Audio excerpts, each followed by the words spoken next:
gaya saya waktu muhadharah waktu itu, ya udah kita mah ngambil situasi-situasi yang lebih dekat aja, yang jujur aja. Bahkan saya ketika muhadharah itu jadi ajang saya untuk bersuara mengkritik pesantren. Oh, termasuk ke situ ya? Iya, jadi wah termasuk pesantren ini nih gitu kan. Di sini tuh kita masih kurang nih kayak gini-gini, misalnya kayak gitu. Buat minta klarifikasi terus penjelasan gitu-gitu. Ya. Nggak, berarti yang laporinnya tuh masyarakat Kelompok masyarakat itu langsung. Tokoh-tokoh dari kelompok masyarakat itu. Bahkan wow, seram. parah. Gue disomasi tiga kelompok masyarakat langsung. Dari 3 golongan berbeda-beda itu. Wis. Dan itu nyokap gue nangis-nangis itu. Ya jadi gue sih memegang prinsip gini ya, karya yang jelek adalah karya yang hanya di otak gitu.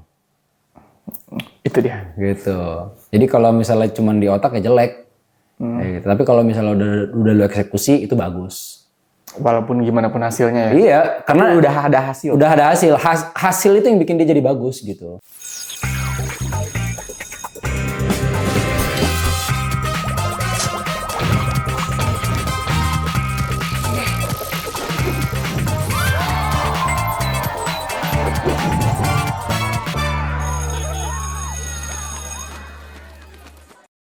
Teman-teman, assalamualaikum warahmatullahi wabarakatuh. Balik lagi di Ruang BK, Bicara Kebaikan. Oke, buat teman-teman yang merasa kok hostnya berubah ya. Oke, santai dulu, tunggu dulu. Kalian tahu gak kenapa beliau ini bisa jadi host dan kemana dia sekarang? Kita akan cari tahu lebih banyak. Kita kulik kayak gimana sih orangnya. Kita sambut saja, ini dia, Kang Faldo.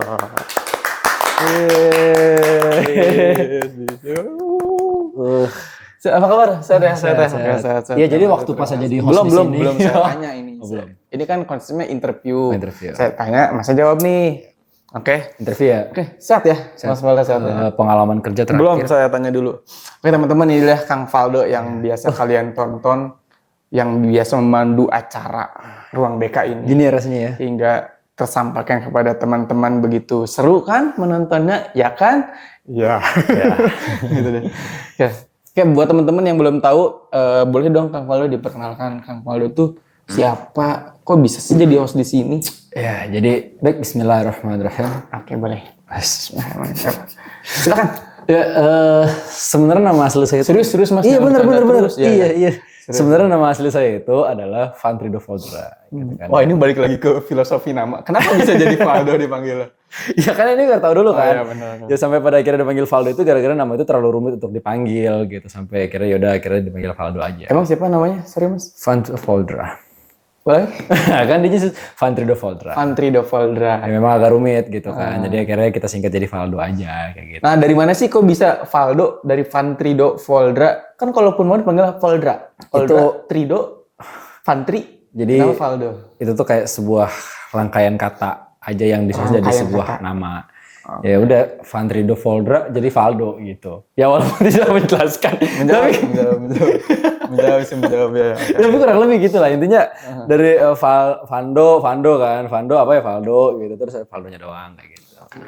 Itu kurang lebih gitu. Terus akhirnya jadi bisa seperti sekarang tuh gara-gara pesantren sih sebenarnya Mas. Awal bulan dari pesantren. Saya ini memang alhamdulillahnya berkah sebagai seorang santri gitu kan ya. Alhamdulillahirabbil alamin.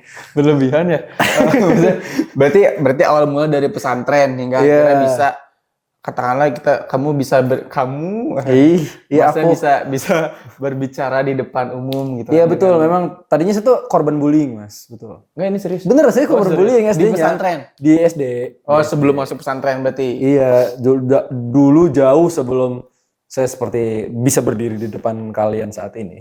Duduk. Iya, duduk di depan kalian saat ini. Itu saya dulu korban bullying Mas. Oh, berarti ketika masuk pesantren, berarti pesantren merubah segalanya? Iya, makin dibully saya. Enggak. Berarti kan kalau dilihat dengan saya lihat Masnya gitu kayak ada tingkat kepercayaan diri yang tinggi ya. Iya. Kayak berani untuk menjadi host lah, berani memandu acara, berani berbicara di depan orang banyak. Itu apakah diajarkan di pesantren gitu atau apa yang terjadi di pesantren sehingga bisa membuat Masnya menjadi seperti ini yang itu? Gantung Mas pertanyaannya ya. Ya intinya. Jadi memang dulu itu ya saya itu termotivasi oleh sebuah mahfuzat gitu kan. Gimana Mas? mahfuzat gitu ya. Apa itu Mas? Sebuah kata-kata kiasan dalam bahasa Arab gitu ya. Yang mana kan dulu di pesantren itu kan kita ada yang namanya muhadarah gitu ya. Muhadarah itu kita belajar ceramah gitu kan. Saya belajar ada satu mahfuzat yang luar biasa, masya Allahnya ya, yaitu adalah qulil haqqa walau kana murran gitu kan, yang artinya adalah katakanlah yang sebenarnya walaupun itu pahit. Memang nggak ada konteksnya ke public speaking gitu kan, tapi waktu itu saya itu suka stand up comedy. Oh ya iya, kan? berangkat dari stand Stand up, terus ketemu dalil itu, bukan dalil sih, ketemu mahfuzat itu, qulil haqqa walau kana murran, katakanlah yang sebenarnya walaupun pahit. Nah dari situ saya akhirnya memberanikan diri untuk minimal menyampaikan sesuatu tuh berani dulu. dan sesuai dengan apa yang Apa yang kita rasakan, apa yang terlihat ya. Jadi tadinya kan aduh takut ngomong Takut ini, salah. takut salah, takut nggak berani gitu kan. Akhirnya gara-gara termotivasi sama mahfuzat tersebut, saya akhirnya memberanikan diri untuk menceritakan semuanya. Ya udah apa adanya aja gitu. Kalau ngomong mah apa adanya aja kayak gitu, jujur. Gitu. Berarti tapi Masnya berarti nggak dengerin kan Mas cerita nih nggak dengerin kayak kok gitu sih, nggak dengerin komentar orang gitu. Iya nggak dengerin, cuman saya bisa membedakan mana yang komentar, mana yang kritik. Gitu. Jadi kalau kritik kan membangun, ya kan. Kalau komentar kan menjatuhkan. Jadi saya bisa memisahkan antara kedua hal itu. Berangkat dari situ, udah mulai berani ngomong di depan umum, udah berani jujur, udah Itu berani, di pesantren udah mulai. Di pesantren, iya, udah berani jujur nih.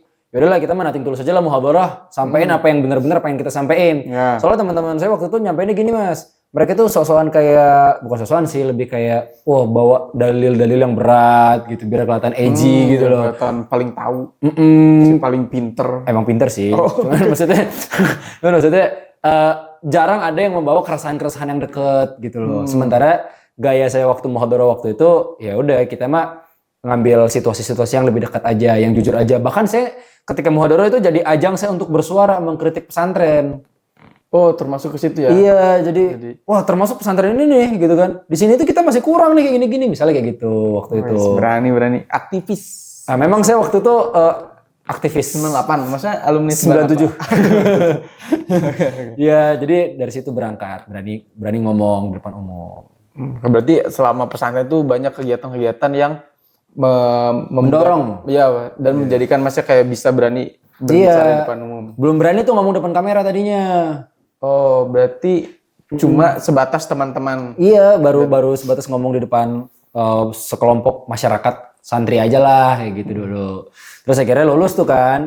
Lulus, saya kuliah di ini sebuah kampus tercinta yang ada di Bogor gitu kan. Kampus terbaik gitu. Yang di Cihelet. Ya, gitu. Pakuan lah gitu. Ya kan. Komunikasi itu dari situ mulai terdorong lagi. Di situ mulai terbuka lagi tuh. Oke, berarti tapi kan yang saya tahu, mungkin teman-teman juga tahu ya dari Kang Valdo ini kan seorang konten kreator ya gitu ya. Nggak usah gitu, biasa aja. Ya. Konten kreator yang banyak konten-konten lucu di Instagram. Memang saya lumbung komedi pesantren sih waktu itu. Ya, di TikTok, di Instagram kan ya. Iya. Itu kan perlu keberanian juga ya untuk berbicara di depan kamera, mengutarakan opininya, pendapatnya. Iya. Dengan ada komentar-komentar negatif mungkin. Oh pasti banyak ancaman makan sampai sekarang. Komentar negatif ke muka, kayak mukanya Masnya gini. Ah, gitu. enggak ke situ ya. Fisik itu Mas. Fisik ya, oke. Ya gitu, Masnya berarti kalau untuk mulai kontennya sendiri. Wah, kalau mulai dari SMP sebenarnya. Nah, itu bisa tuh. Tapi malu-malu. Itu masih yang malu-malu kayak guys. Kayak gitu gimana? Malu-malu tuh gimana? Jadi dulu waktu pas SMP tuh saya sedih ya? Enggak usah udah. Jadi waktu SMP dulu tuh saya ngonten cuma pakai kamera laptop mah. Kamera laptop. Pegang gitu. Beneran. Kamera laptop beneran, ini serius. Tahu Bayu Skak nggak? Bayu Skak ya tahu. Iya kan. Dulu tuh saya nonton konten-kontennya dia kan. Oh dia juga gitu ya? Dia kamera pun ke laptop. Iya dia kan gitu kan pakai kamera. Saya mikir dia kayaknya pakai kamera laptop cukup deh. Akhirnya ini kapan SMP? SMP udah punya laptop. Laptop orang tua. Orang tuanya udah bisa beli laptop. Ya emang kenapa Mas? Orang tuanya udah bisa beli laptop nih. Alhamdulillah dari keluarga sanggup. Gitu, okay. Berarti mulai ngonten pakai laptop. Berarti pas SMP itu belum megang handphone ya? Apa gimana? Udah ada. Kenapa nggak pakai handphone? Nggak kamera. Mito jelek waktu itu. Mito yang bagus kan kamera laptop. Ya kayaknya lebih keren aja gitu kalau pakai laptop biar sekalian ngedit gitu. Gue waktu itu nggak tahu gimana cara mindahin file kamera dari laptop dari HP Dari ke laptop. Iya. Karena ngeditnya harus di laptop. Iya gitu. Dulu pakai Windows Movie Maker soalnya dulu ngeditnya. Oh iya tahu. Cuman bisa Shoot pakai laptop gini. Iya bener. Jadi kok karena Basic kan cuma ngobrol depan kamera doang kan. Dia nggak kemana-mana dulu kan. Yaudah kayak. Kalau dia ngeplok gitu? Enggak. Kalau gue cuma sama aja kayak gitu juga depan kamera. Halo, tapi suaranya kecil. Halo, gitu. Halo teman-teman. Gitu. Kenapa kecil? Malu, takut kedengeran nyokap. Takut kedengeran. Ini SMP udah di pesantren? Belum, masih di rumah. Masih di rumah. Jadi pas mondok tuh ya udah, pas mondok pas di pesantren. Apa sih? Di rumah. Pas di rumah tuh nongol halo semuanya teman. Gitu ya, pelan-pelan ngomongnya. Jadi, gitu. Nah, terus biasanya apa sih? Saya itu. Gitu. Kontennya apa biasanya kalau Kalau jelas waktu itu saya ngomongin soal apa ya? Sosok ngomongin soal masa depan waktu itu kalau nggak salah. Widih, anak SMP ya? Anak SMP padahal nggak tahu juga tuh masa depan jadi apa ya waktu itu. Nah itu malu-malu berarti diposting juga? Diposting di Facebook, nama fanspage masih ada kalau mau nyari namanya rafe.co.id. Di Facebook ada berarti ya? Ada. Rafe itu nama geng kita berempat dulu tuh, Rashid, Aldo, Rashid, Arel, Farhan, Edo. Anjay, Rafe. Rashid, oh iya benar, sorry Edo. Oke, berarti dari SMP udah mulai ngonten-ngonten. SMA kan berarti ke pesantren kan? SMA pesantren, itu gue juga bandel tuh, gue ngonten juga. Pesantren bandel? Iya itu gue bandel tuh bawa HP gue. Konten. Oh boleh ya pesantren bawa HP? Nggak boleh. Makanya gue bilang bandel kan tadi. Untungnya gak kena sita gitu. Karena gue nitip di temen gue. Oh berarti pas pesantren juga colongan konten-konten? Colongan. Tapi masih malu-malu juga pas konten. Bener-bener. Kalau SMA apa? Kan kalau SMP tadi kayak. SMA itu masih sosokan kayak ini Chandra Leo. Chandra Leo kan keren editan. Ya tapi gue jeleknya. Gue versi jeleknya waktu itu pakai Viva Video tau gak lo? Viva Video ya. Yang ada efek template api kebakar gitu muncul. Dulu bikinnya masih kayak gitu-gitu. Ya kalau itu udah pakai kayak editor India lah. Nah, kayak gitu kurang lebih kayak gitu. Orang muter ya tuh. Iya, kayak gitu-gitu. Masih yang ada Sharingan tuh di tangan tuh yang masih template banget kayak gitu. Kayak gitu. Udah tuh SMA dah. Ya. Itu belum diposting di Instagram belum ada ya? Belum kalau itu gue udah mulai kenal rasa malu kalau itu. Jadi udah mulai pede tapi udah mulai kenal rasa malu. Cuman akhirnya cuma jadi draft doang. Oh, jadi simpen doang. Jadi disimpan doang, nggak gue posting. Malu gue. Malunya karena kontennya apa karena pas gue jelek ya gitu. Tapi gue masih terus ngonten, aneh kan maksudnya tetap ngonten. Cuman jelek nggak jadi deh gitu. Cuman masih gue arsipin di YouTube gue. Tapi masih ada berarti di YouTube pribadi tapi nggak di publik gitu. Berarti suatu saat bisa tuh jadi ini adalah tombak awal. Oh iya. Gue pernah dulu bikin konten ini sosok kayak apa trailer film action gitu. Gue push up gitu kan. Gue sit up gitu kayak ala tentara gitu. Pas helikopter 3D-nya gue pakai template dari Viva Video. Oh gitu. ada gitu. Jadi gue pikir, ada sosokan gitu. Tapi gak gue publish. Tapi terlihat ya dari SMP, SMA udah terlihat jiwa kreatifnya. Aneh, jiwa aneh. Justru orang-orang aneh itu biasanya iya benar sih. Orang-orang kreatif tuh aneh. harus aneh maksudnya. Oh iya sih benar. Harus beda, harus berani. Tapi itu masih malu-malu Mas. Saya belum berani ini Mas, belum. Jadi kalau konten itu memastikan nggak ada orang dulu di sekitar. Iya. Aduh kalau ada yang lewat nih tunggu dulu dia lewat. Kalau nyokap gue lagi lewat depan kamar atau lagi bersihin kamar, gue berhenti dulu konten gitu. Atau ada teman gue di kamar tiba-tiba nih gue diem dulu gitu. Iya benar. Si malu-malu tuh gue. Oke, mulai lulus kuliah. Bengal tuh di kuliah. Wah enggak sih, saya soleh sih. Iya, enggak maksudnya berani untuk konten. Iya. Dan nggak tahu malu. Betul. Kan udah mulai itu gara-gara stand up tuh. Oh berarti mulai masuk stand up tuh kuliah semester 1. Oh SMA belum? Gara-gara Bang Anang nih. Bang Anang Asanti ya? Jadi bukan. Dorong, kenal gitu kan. Bang Anang anak pakun juga. Stand up pakuan ya? Stand up unpak. Iya gitu. Stand up masih ada nggak ya? Gak tau, orang-orangnya masih ada cuman gak tahu kemana. Gara-gara awal mulanya ikut stand up unpak. Belajar gimana caranya nulis materi yang lucu, set up premis punchline gitu kan. Terus kayak yaudah dari situ 2 tahun aktif di stand up di komunitas. Oh 2 tahun di stand up unpak. Sempat ikut night juga Sun, keren gila. Sun mana? Sun Unpak. Oh Sun Unpak. Keren banget gue Sun Bogor ya. Keren Sun Bogor. Belum. Gue pernah nonton tuh. Yang gesta, masa apa sih? Fajar Nugra. Headliner Fajar Nugra. Yang di lantai 10. Iya betul. Apa ya? Ya itu. Nah itu gue masih jadi ini LO kalau itu. Oh belum. Kalau yang itu gue masih LO. Makanya gue nggak ada. Nggak ada tuh kayaknya. Nggak ada, gue di belakang itu gue jadi LO. Oh, itu masih semester awal ya 1 atau 2 ya? Nah Sun yang kedua gue ikutan. Yang di Raito tuh gue ikutan. Nah itu nggak nonton gue. Soalnya gue tahu ada Faldo enggak ada. Ya gitu perjalanan gue akhirnya dari situ tuh gue nggak tahu malunya dari situ. Dari stand up ya. Dari stand up. Pas stand up juga udah kan konten-konten udah jalan. Udah konten. Cuman masih so asik kontennya waktu itu. Oh gimana tuh konten so asik gitu? Iya kayak sosok puitis. Oh. Sosok Besari ya? Sosok Besari. Sosok komedi tapi ada puitis-puitisnya gitu lah. Mirip. Waktu itu lagi naik-naiknya Wiranagara tuh. Oh iya. Gue ngedolin dia. Ih gila keren banget ya. Bisa lucu, bisa puitis juga. Kayaknya ini gua dah gitu. Taunya? Bukan. Gitu. Dari situ akhirnya nggak tahu malu. Urat malunya mungkin udah mulai putus. Berarti udah mulai tuh berani konten-konten. Ada orang lewat bodo amat. Iya, mulai ada gimmick-gimmicknya gitu kan. Kayak gak apa-apa deh gue berpenampilan kayak gini deh. Yang penting mah kalau orang mah suka aja gitu. Gak peduli sama omongan orang. Gitu. Nah dari situ itu kan konten TikTok, Instagram rutin tuh ya? Setiap hari? Rutin dulu, gila gue rutin buat. Tiap hari upload? Upload gue tiap hari wajib. Sekarang udah enggak sih. Kok bisa gitu? Maksudnya emang nggak mentok gitu? Kalau kan tiap hari harus ada postingan. Nah jadi gini, gue tuh tergabung dalam grup Santri Indonesia ya.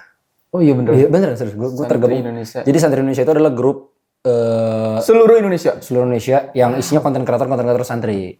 Oh iya. Dulu waktu itu dulu pencetus itu masa jaya gue tuh. Itu isinya itu ada beberapa orang gitu kan yang sekarang ternyata ya mereka punya jalan masing-masing, nggak jadi konten kreator santri lagi gitu. Gue nggak bisa sebut lah nama-nama orang. Oke. Iya. Berarti ada yang beneran jadi apa sih namanya ustadz gitu-gitu? Justru nggak ada. Oh, nggak ada justru di luar dari santri semua. Oh, pada akhirnya. Iya, macam-macam lah profesi mereka. Ada yang menjadi pebisnis, ada yang jadi penyanyi, ada yang jadi jamnya juga ya. Macam-macam lah kayak gitu kan. Nah akhirnya ya udah berangkat dari situ, tinggal beberapa orang doang nih, ya kan berangkat beberapa orang doang. Ya ujung-ujungnya tinggal gua sama teman gua yang bertahan jadi konten kreator santri. Gua nggak tahu nih generasi sekarang masih lagi ada apa nggak. Tapi grupnya itu masih ada? Grupnya masih ada, cuman nggak aktif aja. Gitu. Tapi kan berarti itu, maksudnya mendapat ide-ide itu dari mana gitu? Kayak tiap harus konten. Apakah kayak... Kan itu brainstorming di grup itu. Oh ikutan bantu berarti di situ ya? Gue pengen ada ide ini kira-kira gimana eksekusinya gitu. Ntar sharing gitu, ntar garamnya gini gitu. Atau collab bareng gitu. Oh bisa gitu juga ya? Cuman memang kalau dibicara soal sketsa komedi, gue bukannya sombong tapi... yang bertahan lama dan yang paling terakhir adalah gua. Oh di situ. Pas mereka udah pada gugur semua nih kan, udah pada bergeser-geser personal branding, gua masih bertahan dengan sketsa santri. Bahkan sampai gua baru mau ganti-ganti itu tahun-tahun ini 2025 ini. Udah mulai. Dan sekarang juga udah nggak tiap hari ya pastinya. Tiap hari masih, cuman nggak yang komedi banget. Gitu. Karena gue udah ngerasa gak selucu dulu lagi gitu kayaknya. Wis, udah dewasa sekarang. Saya sudah dewasa gitu kan. Tahun depan nikah guys. Ya Allah, diaminin gak? Amin deh. Amin lah. Amin deh. Ini postingnya 2026 ya? 2027 dong. Gitu. Oke, berangkat dari apa tadi komedi dari stand up komedi ya kerja di content creator. Iya betul, dan sampai sekarang masih ya alhamdulillah di TikTok, di YouTube ada. YouTube alhamdulillah ada, masih berjalan, bahkan lagi dijalanin sih sekarang, lagi fokusnya di YouTube. Oh seriusnya di YouTube? Lagi fokus ke YouTube ya, ngejar AdSense lah sebenarnya. Apalagi gitu kan. Terus saya lihat ya, maksudnya juga dulu ada film. Wah sempat berkecimpung di dunia perfilman Bogor ya. Di Bogor. Ya. Karena kan emang masa lama stay-nya di Bogor, nggak lama stay di Bogor sih, maksudnya selama perkuliahan lah ya. Iya, udah lama. Selama perkuliahan. 8 tahun lah sekarang berarti. Oh, 8 tahun. Sempet lama, kan saya lumayan kenal ya dengan masnya ya. Jadi kayak... Sekelas sudah. Iya. Jadi sempet ada momennya fokus di film. Jadi kayak produksi film tuh rajin lah, film, series itu. Iya. Nah itu kok bisa ke film tuh gimana? Dari mana sih? Iya. Gitu. Sebenarnya agak malu sih gue cerita ini ya. Gue malu ke diriku sendiri sih sebenarnya. Dan gak enak ke teman-teman yang denger. Kenapa? Ya itu aja. Itu memang kan tadi kan gue udah berangkat dari konten-konten tadi kan. Oh ya, berarti mulainya kapan deh? Mulai. Kuliah, terus ada klub perfilman gitu di kampus kan. Oh, mulainya justru dari klub itu? Iya. Apa sebelumnya emang? Enggak, belum ada tahu tuh gimana sih caranya syuting film tuh, belum tahu gua. Berarti dapat ilmunya tuh dari klub itu? Maksudnya dapat ilmu kayak? Terima kasih banyak klub yang sudah memberikan saya ilmu. Sebut dong. Iya, CLP. Ya, terima kasih. Ada salah satu klub di Universitas Pakuan ya? Iya, klub lebih film namanya. P-nya film. Gitu. Dari situ gue belajar jadi director, belajar ngedirect film, belajar jadi sutradara, dan gue tuh salah satu peserta LDK terbaik di angkatan gue. Nice. Itu doang yang bisa gue banggain. Selebihnya gue LDK mah latihan dasar kepemimpinan. Iya. Bukan filmnya dong yang bikin lu. Iya, tapi akhirnya tim gue jadi tim terbaik. Gitu. Kan gue sebagai peserta terbaik waktu itu. Maksudnya berarti selama LDK itu ada bikin filmnya? Ada tugas bikin film di sebuah camping gitu. Oh, selama LDK itu ada film 1 menit gitu atau 30 menit gitu, gue lupa dah. Wih, nggak nyampe sehari dong bikin itu. Jadi lagi LDK iya, sambil syuting iya, sambil ngedit iya tuh. Wih, keren. Nggak ada tuh PPM. Nggak ada langsung. Garap udah ide gitu. Berarti mulai terjun di perfilman dari mulai masuk klub itulah ya. Iya. Dari awal penasaran gimana cara bikin film gitu. Akhirnya bisa bikin film sendiri. Nah, kan tadi selama 1 malam itu berarti membuat film sama mereka itu dengan tim yang isi berapa orang sih biasanya? Kayak waktu itu sekitar 5 orang doang deh. Oh, 5 orang? 5 orang doang. Dan ini membuat produksi. Film berapa detik? 1 menit? 1 menitan. Nggak susah sih segitu mah. Gampang. Easy aja. Salah satu karir tertinggi gue di dunia perfilman adalah Iya. Gue pernah masuk nominasi. Nominasi apa tuh? Nominasi Festival Film Lampung aja. Oh, berarti didaftar. Itu film syutingnya di Bogor? Itu di luar CLP. Gue punya PH sendiri waktu itu. Udah punya PH sendiri? Ya, PH kecil-kecilan sih sama teman-teman lintas fakultas waktu itu kan. Gue kan ada organisasi lain kan di luar kan. Ya organisasi keagamaan lah gitu, keagamaan. Terus gue kenal sama beberapa orang yang ternyata mereka di fakultas masing-masing adalah orang-orang yang suka dokumentasi juga gitu kan. Ya udah di situ gue sebagai tim pubdoc di publikasi dan dokumentasi. Iya, publikasi dokumentasi di organisasi itu kayak ini punya ide. Ini kita bikin film kali, seru ya, film-film yang bertemakan religi gitu. Ya udah akhirnya gue bikin, garap, dan ternyata filmnya masuk nominasi di Lampung. Didaftarin di Lampung. Ternyata masuk nominasi film pendatang baru waktu itu. Dapat enggak masuk nominasi aja. Itu aja udah. Oke, emang belum ada lagi. Kayak sejauh ini udah berapa film yang di direct yang banyak sih sebenarnya. 75? 76 lah. Enggak, kurang. Sekitar 20 kali ada kali, 20 film pendek Maya. 20 film pendek yang mana satu film pendek yang paling berkesan itu adalah film judulnya Intoleran. Oh, kenapa tuh Intoleran? Filmnya dari kepolisian soalnya. Oh iya, kenapa tuh? Bisa ke kepolisian? Iya bener. Filmnya disita sama kepolisian. Beneran. Maksudnya kenapa disita? Disita tuh berarti sini filenya saya bagi? Apa gimana? Enggak, jadi cara nyita film itu gimana? Itu film sebenarnya gue sedikit menyinggung isu agama sih waktu itu. Intoleran ya. Intoleran itu dalam kurung in-nya, ya kan, toleran atau intoleran dalam artian in di dalam toleransi atau in emang nggak toleran. Tidak toleransi. Jadi ada dualisme makna lah di situ kan. Apa tuh namanya disebutnya? Ambiguitas. Enggak sih, cuman ya udah lanjut. Lanjut. Ya berangkat dari situ gue sempat vakum akhirnya. Film itu tayang jam 5-an, jam 7 malam itu udah viral lumayan ramai. Oh iya. Iya. Upload di YouTube berarti? Upload di YouTube, tapi filmnya udah diturunin lagi, udah di take down. Kenapa maksudnya kenapa? Apa tadi? Kenapa ya itu gara-gara ada kelompok masyarakat, ya kan? Ada beberapa kelompok masyarakat yang ngerasa tersinggung karena isi film itu. Padahal yang sebenarnya ingin disampaikan justru gue pengen menyinggung sih sebenarnya memang.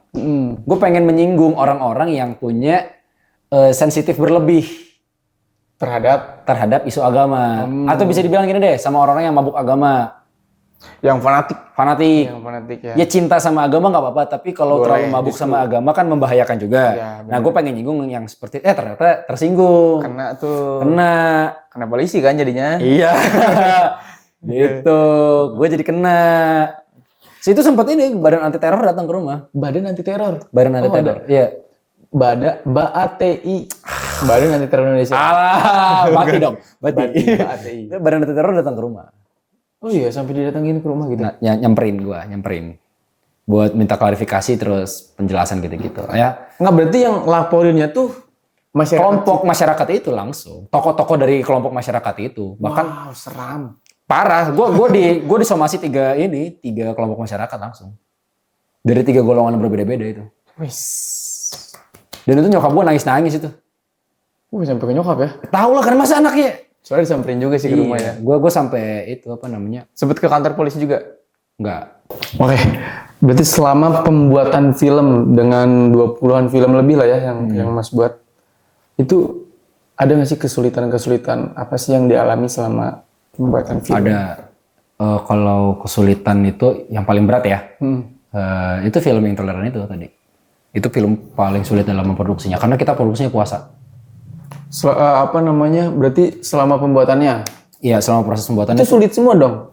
Pembuatannya sulit, posting juga jadi sulit. Dipersulit. Dipersulit. Iya, benar. Itu gue syuting itu seminggu. Karena penggarapannya kan itu gue lumayan disupport ya sama tim profesional ya. Oh iya. Ya, lumayan disupport sama tim profesional. Jadi alat, memang kita masih mini produksi tapi udah lumayan proper lah pada masa itu ya. Sehingga tim juga lengkap, ada sekitar berapa orang gitu, kayaknya lebih dari 10 orang dah lumayan. Udah lumayan skala medium lah produksinya kan. Yeah. Terus pas puasa kita syutingnya. Siang-siang. Kepentok sahur juga gitu. Kepentok sahur? Ya, maksudnya kita sahur di lokasi juga gitu. Berarti sampai malam? Iya, lumayan. Karena kan kita mikir kayak ya udah gitu kan. Lagi emang concern kita sama-sama sepakat buat beresin film ini gitu. Jadi memang gak ada kesibukan lain. Ya udah kumpul lah di satu rumah. 24 jam dong itu bisa. Lumayan, cuman istirahat 8 jam, tetap 8 jam. Cuman gara-gara rumah kita pada jauh-jauh, ya udah kita kepentok sahur gitu di situ. Berarti emang ada kebutuhan syuting malam juga. Emang ada kebutuhan syuting malam juga, puasa juga. Terus kan gua waktu itu syutingnya di Lampung ya.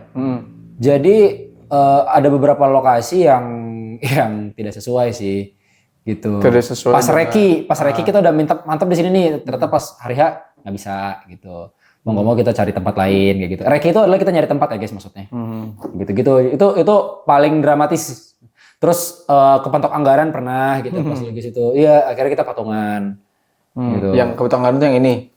Iya. Intoleran itu. Jadi itu cerita yang sampai akhirnya gue selesai dari produksi itu gue tipes tuh.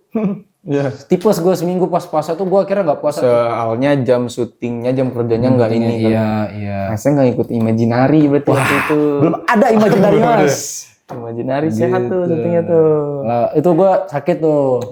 Dan itu film yang menutup karir di perfilman profesional gue, semi profesional lah. Menutup karir gue di perfilman semi profesional. Berarti setelah itu nggak vakum gue? Sempat vakum dulu. Vakum sampai tahun 2025 gue vakum kan bikin film. Oh ya nggak pernah bikin lagi ya? Iya nggak pernah bikin lagi kan gue. Karena dilarang sama orang tua akhirnya. Oh iya.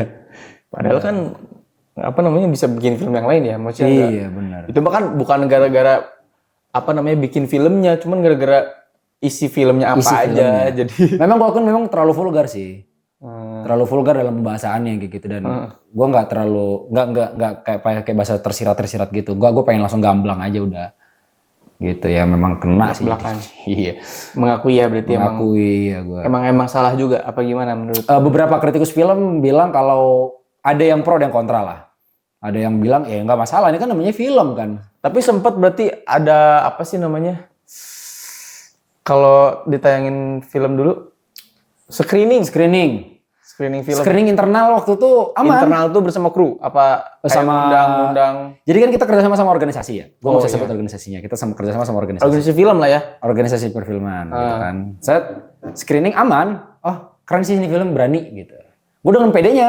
Oke kita posting. Ternyata kena. Itu gue seharian itu gue klarifikasi nemuin toko-toko. kerennya juga keren nih, berani. Nah, beraninya harusnya kamu was-was dari berani itu.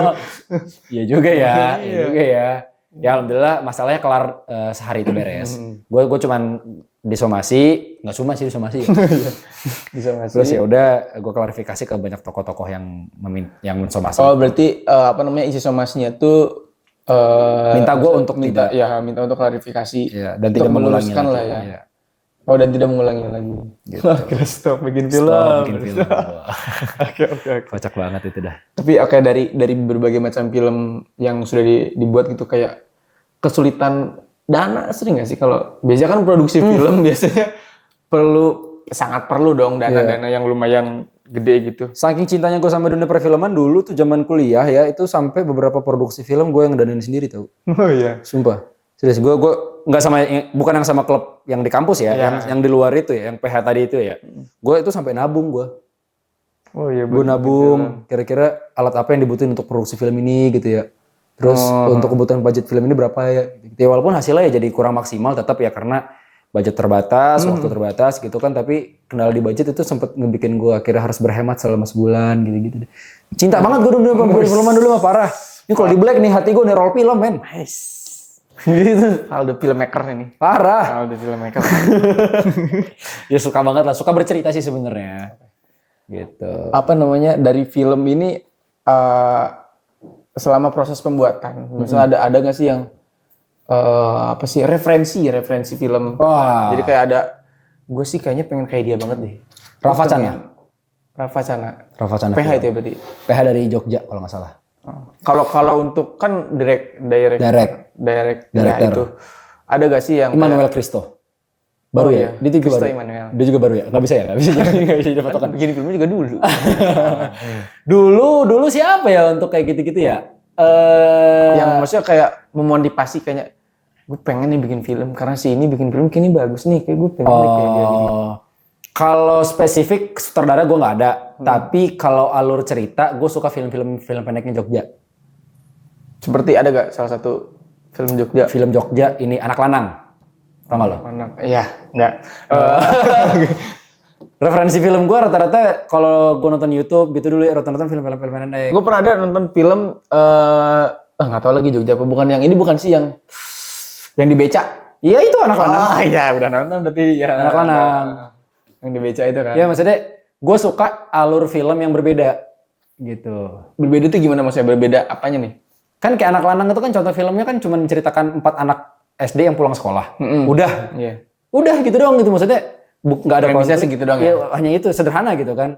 Konflik bukan konflik ya. Isu atau cerita framework yang sederhana di masyarakat yang bisa dikemas dengan menarik itu menurut gue sesuatu yang beda daripada kita kayak sok edgy kayak tadi itu sosok intoleran gitu. Gue kapok tuh. Oh ya benar. Jadi kayak udah sekarang bikin film yang deket-deket aja, yang relate aja, yang gitu. Nggak yang wah istilahnya. Gak usah yang terlalu berat-berat banget lah. Iya. Gitu. Backingan gue juga bukan yang gede-gede banget gitu. Kayak tadi kan 4 anak sekolah pulang sekolah udah kan gitu kan. Ya, kayak Tilik tuh contoh yang Tilik yang rame gitu kan. Intinya kayak gitu. Kalau horor kayak Makmum dulu. Makmum ya. Dulu sebelum Makmum viral jadi film pendek gue nonton duluan tuh yang film versi pendeknya. Oh ada short movie-nya gitu. Dari short movie dulu malah awalnya. Terus kayak ini Kucumbu Tubuh Indahku. Oh iya tahu. Pernah dengar. Nah itu dari film pendek dulu. Nah gue ternyata ini nonton film-film yang rare-rare kayak gitu. Itu film-film ini ya, film-film festival kan yang gitu. Film-film festival. Yang nggak tayang di bioskop. Yang nggak tayang di bioskop. Terus kayak ini film-filmnya Fitzy kalau tahu channel Fitzy. Ada itu tuh filmnya rare-rare juga tuh. Ada cerita kayak ada perempuan malam sama bapak-bapak yang bapak-bapak penyapu jalanan. Oh. Nah mereka ngobrol di situ beradu nasib. Udah gitu doang ceritanya. Gue seneng tuh film-film yang sederhana-sederhana gitu. Nah itu referensi gue tuh kayak situ lah sebenarnya. Tapi dari berbagai film tadi rata-rata tuh biasanya produksi film apa sih genrenya biasa kalau Mas Faldo ini? Kalau sekarang mah random sih sebenarnya belum nemu yang klik yang mana ya. Kalau dulu mah drama sih. Paling aman aja sih drama. Bisa drama tuh drama percintaan gitu-gitu apa? Drama sosial. Oh ya. Drama sosial. Dulu gue pernah bikin film drama sosial tentang perokok. Perokok. Ya satu scene doang sebenarnya. Ada 2 orang 2 orang gitu kan, duduk di depan teras, yang satu ngerokok satu enggak. Terus kayak time lapse gitu waktunya, sampai akhirnya yang ngerokok meninggal, udah gitu doang ceritanya. Yang sebelahnya pas dia udah meninggal, pas lagi asinan batuk-batuk. Gitu. Nular kena batuknya, kena penyakitnya. Udah gitu doang, udah. Gitu. Simplicity aja. Yang mudah-mudah aja gitu. Ya, tapi sekarang kalau dibicara soal apakah pengen terjun ke dunia perfilman, sebenarnya masih pengen sih. Cita-cita besar gue sebenarnya pengen jadi sutradara profesional sih sebenarnya. Cuman belum ketemu aja jalannya mungkin sekarang. Tapi di prosesnya sekarang Musa ngejar nggak? Udah ke arah sana. Atau buka ikutan seminar-seminarnya, ikutan kelas-kelasnya, ada gitu-gitunya nggak? Udah kan kayaknya untuk jadi sutradara tuh kayaknya sangat berat ya, maksudnya apalagi yang udah emang ngegarap film layar lebar gitu kan. Iya. Itu kompleks banget kan pasti gitu. Gue udah mulai ini sih sekarang akhir-akhir ini pitch script. Pitch itu apa tuh? Ya ini pitching script gitu. Oh, udah mulai masukin ke ini PH gitu. Oh, tapi emang ada ya? Maksudnya dibuka apa emang lu asal DM aja? Gue email. Beberapa ada yang gue email, beberapa memang ada yang buka. Contoh kayak misalnya ada satu platform OTT yang lagi buka ini sayembara cerita gitu kan. Yaudah gue kirim kemarin ke sana. Nah, kemarin tuh sempat dengar di podcast. Jadi ada apa yang di Jogja? Jogja Art. Ya, Jogja Festival itu kan di situ kumpul tuh kayak sutradara, terus PH film. Nah, gue pengen tuh. Nah, jadi tuh kemarin tuh Ernest Prakasa. Dia tuh sempat ngebuka kayak, ayo siapa yang punya ide cerita, sini ngobrol kayak 3 menit atau 5 menit gitu sama dia. Ngobrol, nggak oke, skip gitu. Jadi banyak juga katanya yang mahasiswa yang store cerita ke dia. Gitu. Maksudnya bisa aja dari situ nih, kalau emang ceritanya menarik kan bisa aja digarap sama Imaginary. Wah, nah gue pengen dari situ sih berangkat-berangkatnya. Ini kan pitch script dulu aja lah, gue ngirim script. Main di apa namanya ya di penulisan ya dari skrip aja ide cerita aja. Dari ide cerita. Mimpi besar sih masih jadi mimpi besar untuk menjadi seorang sutradara. Gitu. Kalau untuk yang zamanan sekarang nih, yang apa namanya perfilman sekarang aja kayak orang lama gitu ya kayak orang misalnya melihat perfilman Merah Putih One for All sih. Apa nih Mas pertanyaannya? Ya maksudnya dari perfilman sekarang menurut Masnya gimana sih perfilman sekarang gitu melihat kemarin kan ada Jumbo yang dahsyat, terus ada film komedi aneh, maksudnya film komedi lucu doang tapi bisa 9 juta agak lain gitu. Oh iya. Sekarang tuh film tuh senang gimana sih? Gila tuh gue merasa jadi kayak kritikus film ya ini ya. Ya kalau gitu, memang sebagai penikmat film ya sebagai seorang gue juga kan film. Penonton film aja gitu kalau gue nggak ngerti kayak yang film bagus tuh kayak gimana sih sebenarnya gitu. Kalau bicara bagus selera ya mungkin ya. Iya betul. Bicara bagus mungkin selera, bicara lucu juga selera. Cuman menurut pandangan gue pribadi sebagai orang yang suka nonton film lokal ya daripada film luar nih ya. Spesifik gue suka banget nonton film lokal daripada film luar karena alasannya malas baca subtitle. Ya. Gue kan nggak harus baca subtitle, nggak ngerti. Itu salahnya. Iya. Jadi menurut gue film lokal khususnya untuk komedi, spesifik komedi mungkin ya kalau untuk komedi udah mulai ini nih. Ada gebrakan-gebrakan yang luar biasa. Jadi gue ngeliat setiap PH itu udah mulai mendorong karakter komedinya masing-masing. Misalnya kayak Sunil Soraya kan Radit tuh rata-rata. Iya dulu. Radit itu dengan gaya komedinya Radit yang cringe, ya, itu bisa dibalik dengan Sunil Soraya gitu kan. Ernest dengan dulu Star Vision gitu kan, dengan komedi yang sifatnya situasi diksi gitu kan, kata-kata gitu kan, itu gayanya dia. Terus Imaginary juga udah mulai beda tuh kan. Terus apalagi namanya kayak yang terakhir tuh apa tuh Tinggal Meninggal ya kan. Imaginary juga ya, tuh. Ya dari contohnya itu kan dia premisnya beda kayak gitu kan, lucu dari premis, unik lah kayak gitu kan. Terus GJLS juga lumayan. Jadi gue ngerasa kayak kalau untuk perfilman komedi di Indonesia itu sekarang itu udah bukan lomba saling siapa yang lucu, tapi gimana caranya ngedeliver komedinya dengan cara yang berbeda. Semakin beda semakin bagus itu film. Untuk komedi ya. Untuk komedi. Kalau untuk drama, untuk drama menurut gue stuck Indonesia. Untuk drama menurut gue ya, untuk drama religi percintaan nih contohnya nih ya, template-nya selalu sama pasti gitu. Pelakor sekarang kayak gitu kan. Banyak banget sekarang. Iya pelakor kayak gitu kan. Atau yang sifat yang selingkuh-selingkuh atau kayak misalnya kalau yang masih muda tuh mereka ke Eropa, ke Europe gitu kan, ketemu di Europe, terus ntar mereka nikah di sana, menemukan cintanya di sana, pulang ke Indonesia gitu-gitulah. Menurut gue perkembangan terakhir perfilman Indonesia itu mentok di ayat-ayat cinta sih, sama Surga Yang Tak Dirindukan udah habis. Kalau untuk drama percintaan menurut gue, sisanya mah tinggal copy paste template doang. Oke, ada satu film yang lu kayaknya harus berpikir ulang. Apa tuh? Sore. Ini kan drama percintaan religi nih Mas. Tadi kan. Harus religi. Tadi gue bilang religi. Religi. Ya, religi. Kalau Sore menurut gue itu gebrakan. Okay. Nah, tapi kalau untuk yang religi stuck tuh. Drama percintaan religi stuck. Kalau yang drama percintaan yang biasa, Sore itu menurut gue the best. Best itu ya. The best. Film The best. Gue pribadi tuh penonton film yang gak mau ribet, bukan gak mau ribet ya, yang gak mau mikir banget tau gak? Endingnya apa nih ya gitu, gimana nih patahnya gitu ya. Gue tuh film yang enteng-enteng lah, yang kayak agak lain, udah aja gitu, udah yang gitu-gitu aja gue senengnya biasanya. Cuman yang Sore ini nih, kan itu lumayan berat ya sebenarnya. Cuman gue terkesima gitu menonton ini. Tapi lu setuju nggak Sore itu lebih masuk akal yang ininya, yang seriesnya daripada yang ininya filmnya? Mungkin karena yang filmnya ini karena endingnya kan dibikin gitu ya, dibikin zing, kayak Kimi no Nawa, dibikin gitu kan. Karena kan kalau yang seriesnya kan, manusia ya. Gitu sih. Kalau di seriesnya kan dibikin, emang dia ketemu lagi si cowoknya tapi masih inget kan. Iya. Tapi itu juga seru. Iya. Itu sih. Kalau film horor, menurut gue nggak akan nonton film horor sejauh ini selain film-filmnya Joko Anwar. Oh gitu. Gue juga kalau gue karena bukan termasuk yang suka banget horor sih, jadi kayak ya udah aja gitu. Karena menurut gue film-film lain, film-film horor lain itu template-nya budaya,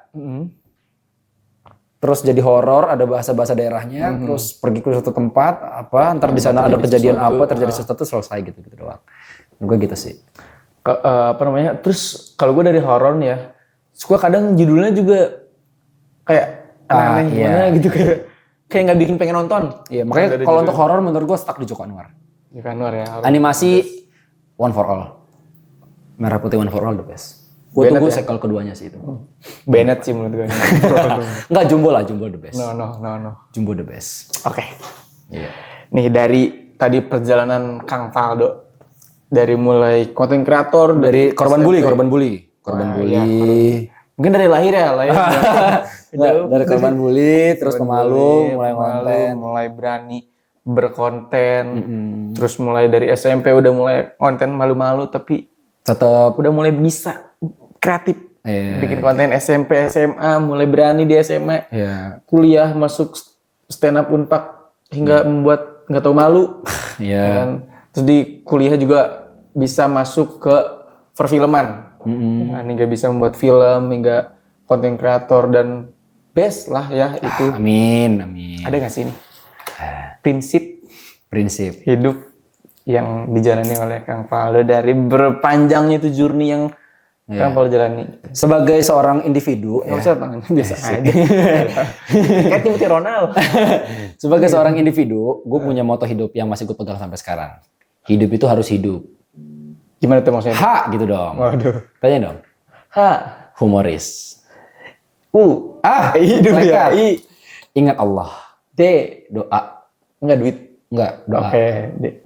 Usaha. P. Pantang menyerah. Nice. Itu nggak gue siapin ya, beneran. Itu dari SMP gue udah punya moto hidup itu. Hidup itu harus ada humorisnya, jangan pantang menyerah, harus terus berusaha, harus ada doanya gitu. Seimbang. Iya, apa tadi? Ingat Allah. Itu sih yang gitu. Itu yang ketika kita bercanda, astagfirullahaladzim, ingat Allah gitu. Masa gitu? Ya, karena yang namanya dalam bercanda itu tidak boleh berlebihan. Ketika kita sudah mulai berlebihan, kita harus cepat istighfar supaya kita nggak kebawa suasana dan akhirnya terbawa sama harut bawah setan. Masya Allah, tabarakallah. Itu dalam hidup. Aduh, kalau dalam dunia konten, ketika kalian menjalani selama konten, gue nggak pernah selalu ngelihat uang di awal. Gitu. Tapi gue ngelihat kira-kira ini beda apa biasa aja, gitu aja dulu. Gue ngeliat kayaknya ini beda deh. Mau itu berhasil atau enggak urusan nanti. Menarik lah ya gitu. Iya. Enggak, urusan menarik kan beda. Buka wawasan baru. Justru menurut gue menarik urusan belakangan. Menarik itu gimana cara kita ngedelivernya kan. Penting ini beda nggak gitu. Bedanya tuh gimana nih? Beda. Orang udah pernah bikin ini belum gitu. Kalau udah pernah, walaupun udah mirip-mirip bersinggungan, gue nggak mau bikin biasanya. Kalau beda, gue mau gitu. Urusan menarik mah ntar itu urusan delivernya lah. Intinya berani beda dulu, urusan duit belakangan. Kalau gue gitu.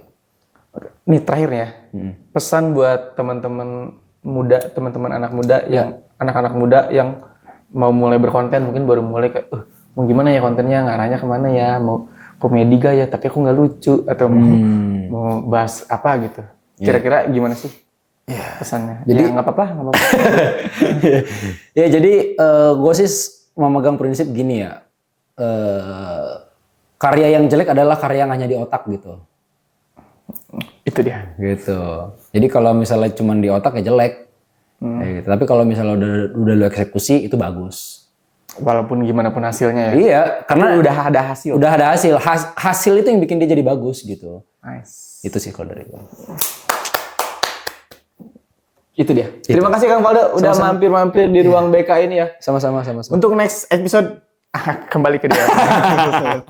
Nah, terima kasih yang udah menonton. Jangan lupa like, comment, subscribe. Dan semoga podcast ini bermanfaat buat teman-teman, buat kita juga. Terima kasih. Assalamualaikum warahmatullahi wabarakatuh.